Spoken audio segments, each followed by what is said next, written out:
Donc c'est le sujet qui était prévu en dernier, c'est ça? Oui. D'accord. Les voiliers hydroliens par Monsieur Poitou. Alors bonjour à tous, Arnaud Poitou, donc je suis le président d'une toute nouvelle entreprise créée il y a un peu plus d'1 an qui s'appelle Farwind Energy. Alain m'a proposé de venir expliquer un peu le concept et j'en suis vraiment très content. Avant de faire ça, je dirigeais l'école centrale de Nantes, ça n'a absolument rien à voir. Donc maintenant, on a avec 2 associés créé cette société sur sur une idée assez simple que chacun comprend bien. Quand on regarde la répartition du vent sur la planète, je pense que j'apprends rien à personne ici. Les zones rouges, c'est là où il y a du vent le plus intense, et on voit bien que c'est pas à l'intérieur des côtes, et même si on zoome un petit peu, c'est pas tout près des côtes. Aujourd'hui, il n'y a aucune technologie qui est capable d'aller chercher l'énergie du vent en haute mer. Alors, il y a évidemment l'éolien offshore, c'est près des côtes. Au-delà de 50-100 km, ça devient quasiment rédhibitoire en coup d'ancrage, coup de raccordement, etc. Donc voilà, nous on s'est dit, est-ce qu'on ne pourrait pas développer une technologie pour aller chercher l'énergie du vent en haute mer? Alors cette technologie, tout est résumé sur ce transparent. C'est un schéma, hein, le plan définitif sera un petit peu différent. C'est un navire. C'est un navire qui est propulsé par le vent grâce à des rotors Flettner, ici. Voilà, on pourra discuter pourquoi, mais comme on fait essentiellement des bords de travers, c'est très efficace. C'est un gros navire, hein, ça fait à peu près 80 mètres de long. Vous avez un petit bonhomme à l'entrée, là, pour vous donner un peu l'échelle du navire. Et l'ensemble du dispositif, ça donne une puissance produite de 2,5 MW. Donc, sous la coque, vous avez des hydrogénérateurs, un sous chaque coque ici, donc qui viennent, en freinant le navire, produire de l'électricité. Et puisque le navire n'est pas raccordé au réseau, cette électricité, il faut la stocker. Et on peut la stocker de 3 façons différentes. Soit on la stocke dans des batteries, et à ce moment-là, typiquement en une journée, on peut produire 40 MWh d'électricité. Soit on la stocke en faisant de l'hydrogène, donc on fait l'électrolyse de l'eau, et on peut en gros fabriquer une petite tonne d'hydrogène par jour. Soit on peut aller un petit peu plus loin, faire ce qu'on appelle un électrofuel, c'est-à-dire combiner l'hydrogène avec du CO2 qu'on a préalablement embarqué. Et l'hydrogène plus du CO2, ça fait par exemple du méthanol, c'est-à-dire un carburant liquide qui a 0 impact carbone parce qu'il a été fabriqué à partir de CO2 qu'on a recyclé. Voilà, c'est très simple finalement. Alors c'est écolo au sens où si on compare l'électricité produite à ce que peut faire une centrale thermique, ça permet d'économiser 6000 tonnes de CO2 par an. La partie économique, elle est liée essentiellement au fait que comme c'est un navire et qui va dans des zones où il y a le plus de vent et qu'en plus il peut suivre le vent, parce qu'on a fait un logiciel de routage pour optimiser un petit peu l'énergie produite, il a un facteur de charge qui est typiquement 70 à 80% dans les zones dans lesquelles on va l'exploiter. Ce qui veut dire que si, par exemple, on veut mettre un électrolyseur, cet électrolyseur, il va être utilisé 70% du temps. Là où si on le met au pied d'une éolienne terrestre, comme on commence à le faire sur Terre, c'est 25%. Et si on le met au pied d'une éolienne offshore, c'est plutôt 40%. Donc les capex liés à l'électrolyse sont diminués d'autant. Et puis, il y a quelque chose qui est important, la rapidité. Alors, aujourd'hui, c'est en démarrage, hein, mais on imagine que la technologie soit mature. À ce moment-là, le déploiement, il n'y a pas d'autorisation particulière, on n'occupe pas le territoire, il n'y a pas d'impact. Vous voyez tous les débats qu'il y a aujourd'hui sur l'éolien offshore avec les pêcheurs, etc. Là, il n'y a rien de tout ça. Et en plus, on n'est pas contraint par une taille particulière qui fait qu'aujourd'hui, l'éolien, vous savez, en dessous de 500 MW, c'est difficile de faire quelque chose de rentable. Donc si on veut aller sur des territoires sur lesquels on a besoin d'une quantité d'énergie un peu plus restreinte, là on a quelque chose qui nous semble rencontrer le marché. Alors voilà, les marchés, il y en a 3, c'est ceux que j'ai cités. L'électricité essentiellement dans ce qu'on appelle les ZNI, donc les zones non interconnectées, typiquement les Antilles, la Réunion, la Corse, mais la Guyane, et puis tout ce qu'il peut y avoir derrière. C'est un micro-marché, l'électricité dans les ZNI, mais c'est un micro-marché à 30 milliards d'euros par an. Quand même. Donc si on avait 1% du marché, on serait quand même assez content. Deuxième type de marché, c'est l'hydrogène vert. On en parle beaucoup, on n'est pas les seuls. C'est évidemment pas pour être en compétition directe avec ce que peut faire des très grandes centrales photovoltaïques dans les déserts, etc., etc.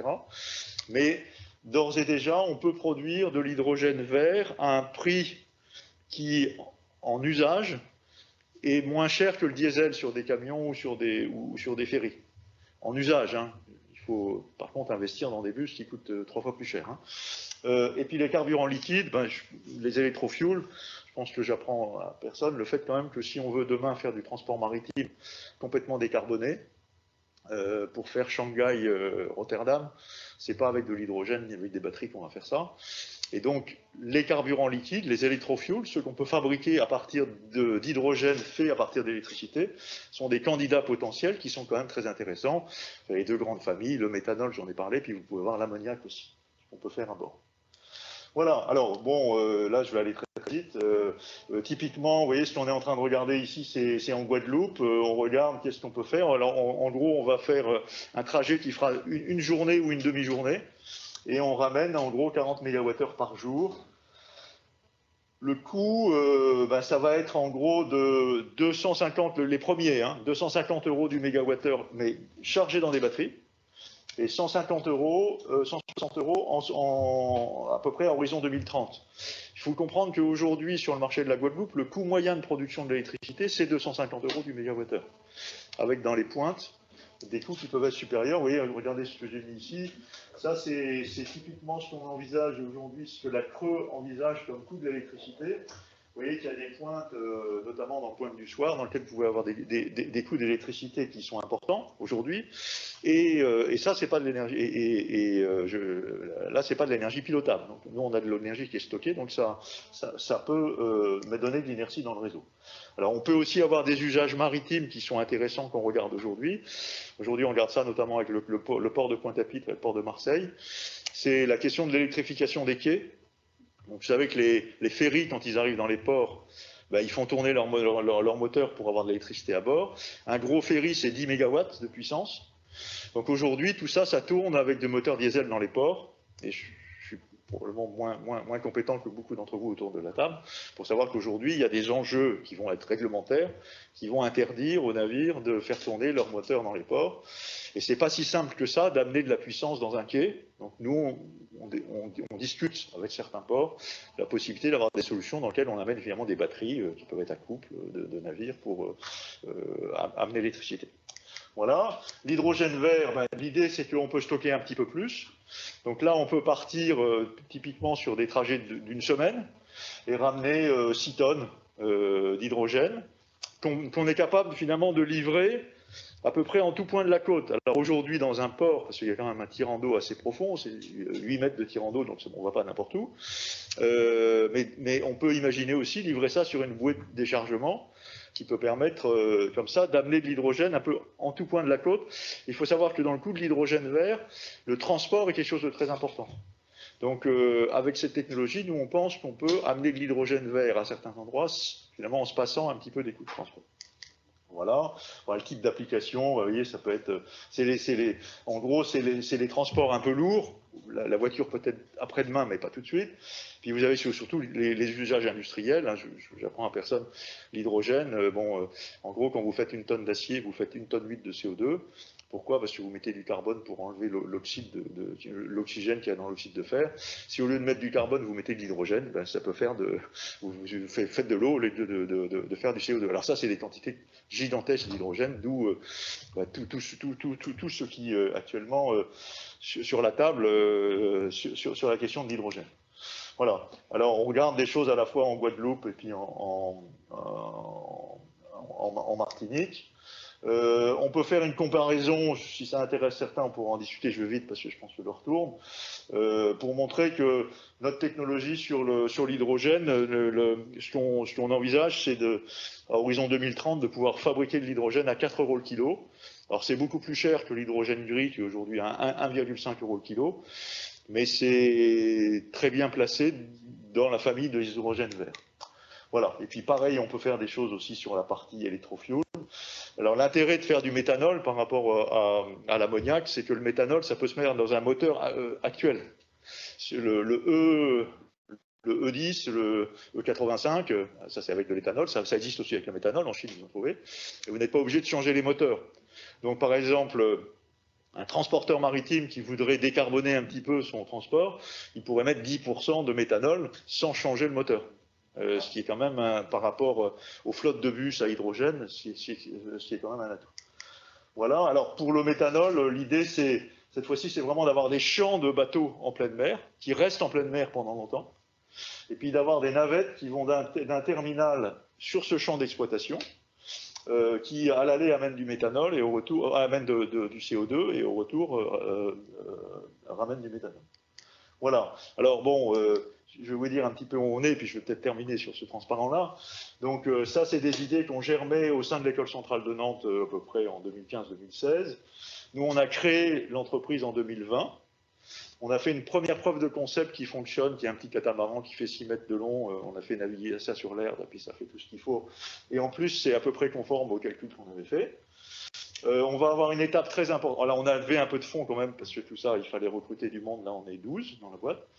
On a un point de rencontre qui est important fin 2022 pour trouver le financement pour faire le premier navire. Et on est déjà en discussion avec des opérateurs qui pourraient racheter l'énergie. Et donc, en conclusion, ce que je disais à Alain tout à l'heure, c'est qu'on a décidé d'aller aux États-Unis, de France. Et là, on vient de quitter la marina. Donc, on va rentrer bientôt dans le chenal pour sortir du port. Mais on est confiant. Voilà. Merci.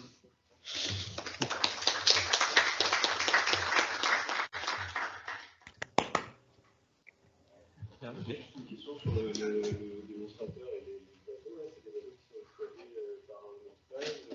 Alors, oui, j'ai pas dit ça. À terme, non. Ils seront téléopérés. Voilà. Alors ça, il y a des choses, je pense que vous connaissez mieux ça mieux que moi, il y a déjà des choses qui existent.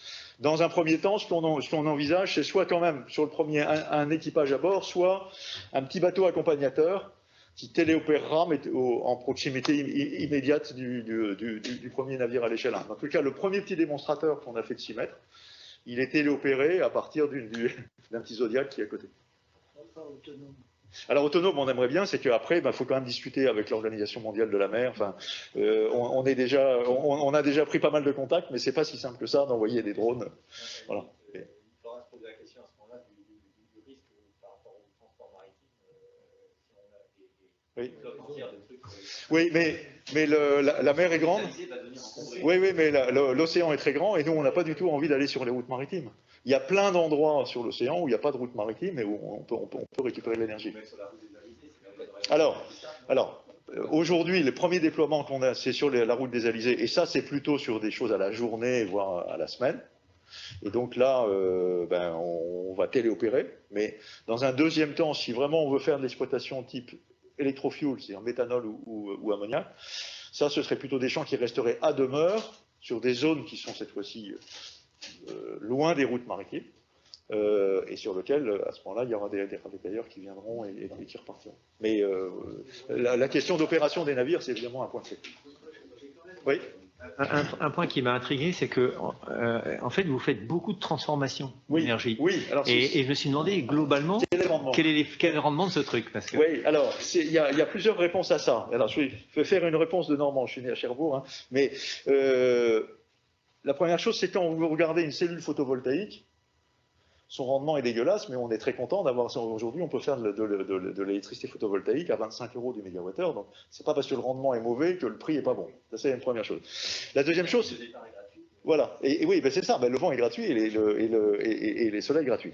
Alors, il y a une différence fondamentale en termes de vent. Quand vous avez une éolienne, vous avez une limite qu'on appelle la limite de Belz, qui en gros, si on arrêtait toute la colonne de vent, on ne peut pas aller au-delà d'une certaine limite. On n'a pas nous parce qu'on a un navire qui avance. Donc déjà, par rapport à une éolienne, on a quelque chose qui est un petit peu meilleur. Et puis, alors certes, on a une chaîne qui est un peu compliquée, mais à la fin, on a un navire qui fait 2,5 MW avec un facteur de charge. On espère avoir un navire qui fera 2,5 MW avec un facteur de charge de 80%. Le facteur de charge, ça a l'air de rien, mais c'est quand même important. Une éolienne terrestre, ça fonctionne 1 heure sur 4. Une cellule photovoltaïque, en Pays de la Loire, c'est plutôt 1 heure sur 5 ou 1 heure sur 6. Hein. Et donc, si on veut mettre un électrolyseur derrière, Voilà. Mais bon, on est quand même au début de l'histoire. Hein. Sur le choix du rotor Flettner, qu'est-ce que vous pouvez nous dire? Alors, on a regardé vraiment attentivement ça. On a